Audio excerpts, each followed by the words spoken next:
Well, it is Friday, and I am actually going to get this video out pretty late today because I had my very first ever trip to Restaurant Depot today.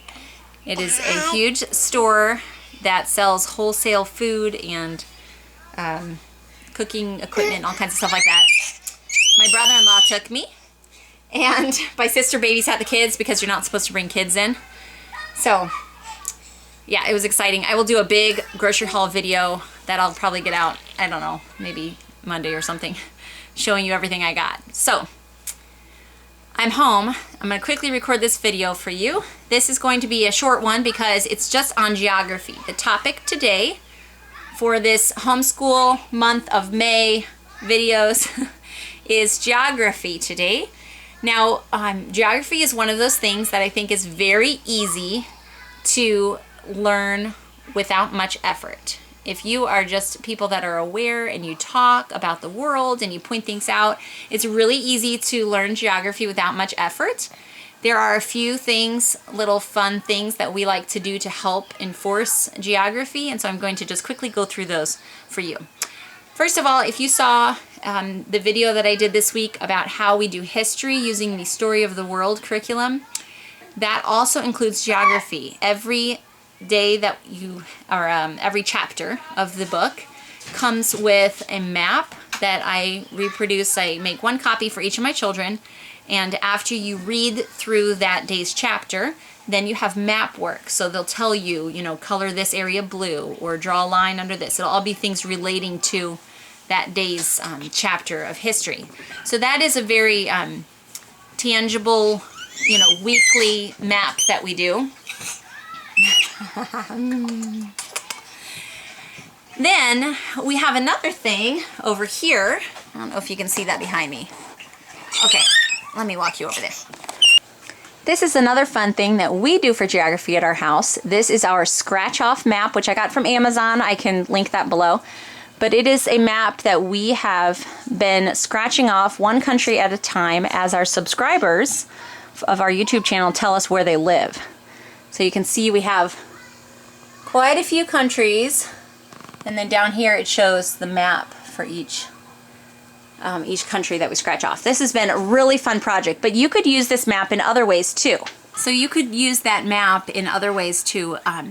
One fun way that I think would be enjoyable for anybody to do is just to have it on your wall, and as you're going through your homeschooling life, as you learn about different countries, or maybe if you're reading like biographies of people, wherever that person is from, you can scratch that country off on the map.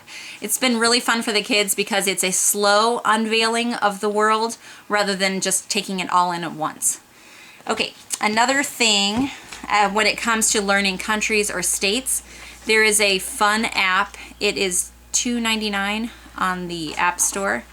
And it is by Free Cloud Design. There's one called Stack the States and one called Stack the Countries. It is a very simple app. So it will just, like a state or one of the United States if you're around the world, or a country will pop up. And what do you do, Leo? You just have to identify that one?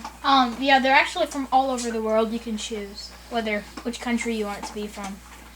Yeah, and there's 4 options, and you can choose which options you like. Like, you can identify it by the flag or the name. Okay, so there's different options. Obviously, I don't play this much. Or countries, or languages. There's all kinds of different options.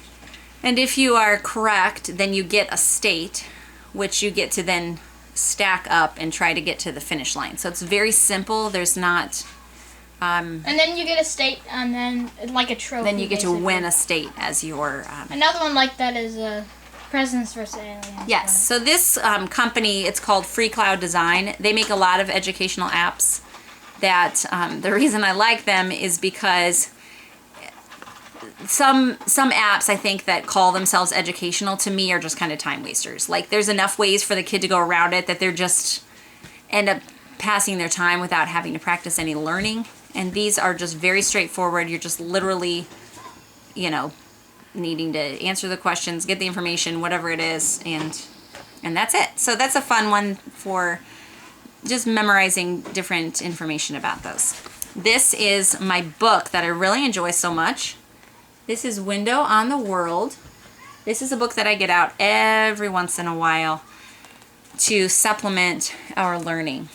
So inside, and I've talked about this book in the past, but for those of you who might be new here, I'll just do it again. Inside of this book, which the subtitle on it is What is the subtitle? When We Pray, God Works? Yeah, When We Pray, God Works. So when you open up to the inside, there's just a spread on either an area, a region, a country, or a people group. It has beautiful photos, and then it will go through a story of a child, so from a child's perspective, and then it will have some facts. It has a little piece of the map, which again you could color off on or scratch off on your scratch off map, or however you want to allow the child to record that, or they could just listen.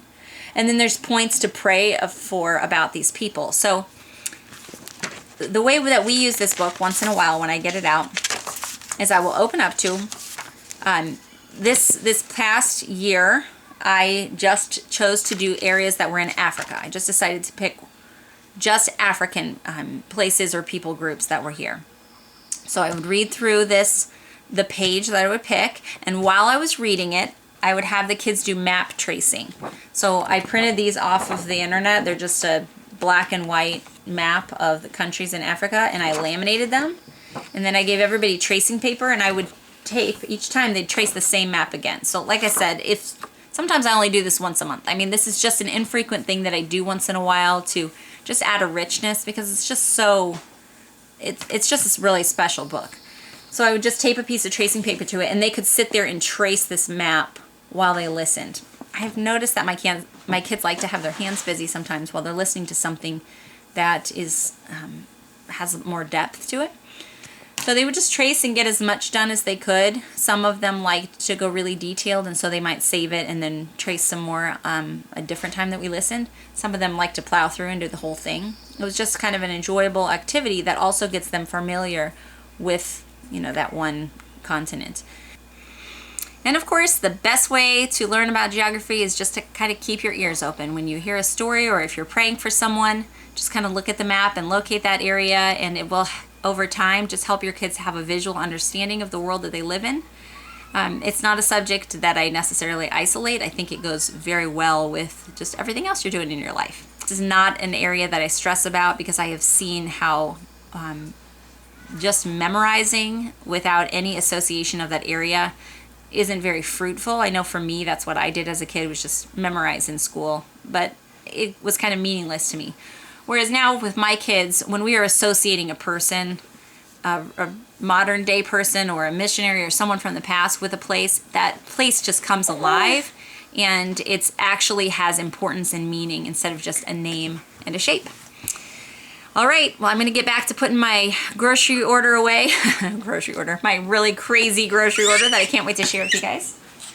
You want to come up and say goodbye? Hope you guys have a good weekend, and we will see you soon. Oh, also be sure to tune, excuse me. You got dirt on you and everything else. Be sure to check in on Sunday. On Sunday, we will be posting the next video for the biblical investing series that we're doing. We're going to post those on Sunday afternoons, so be sure to check back for that. And otherwise, I will see you on Monday. Bye.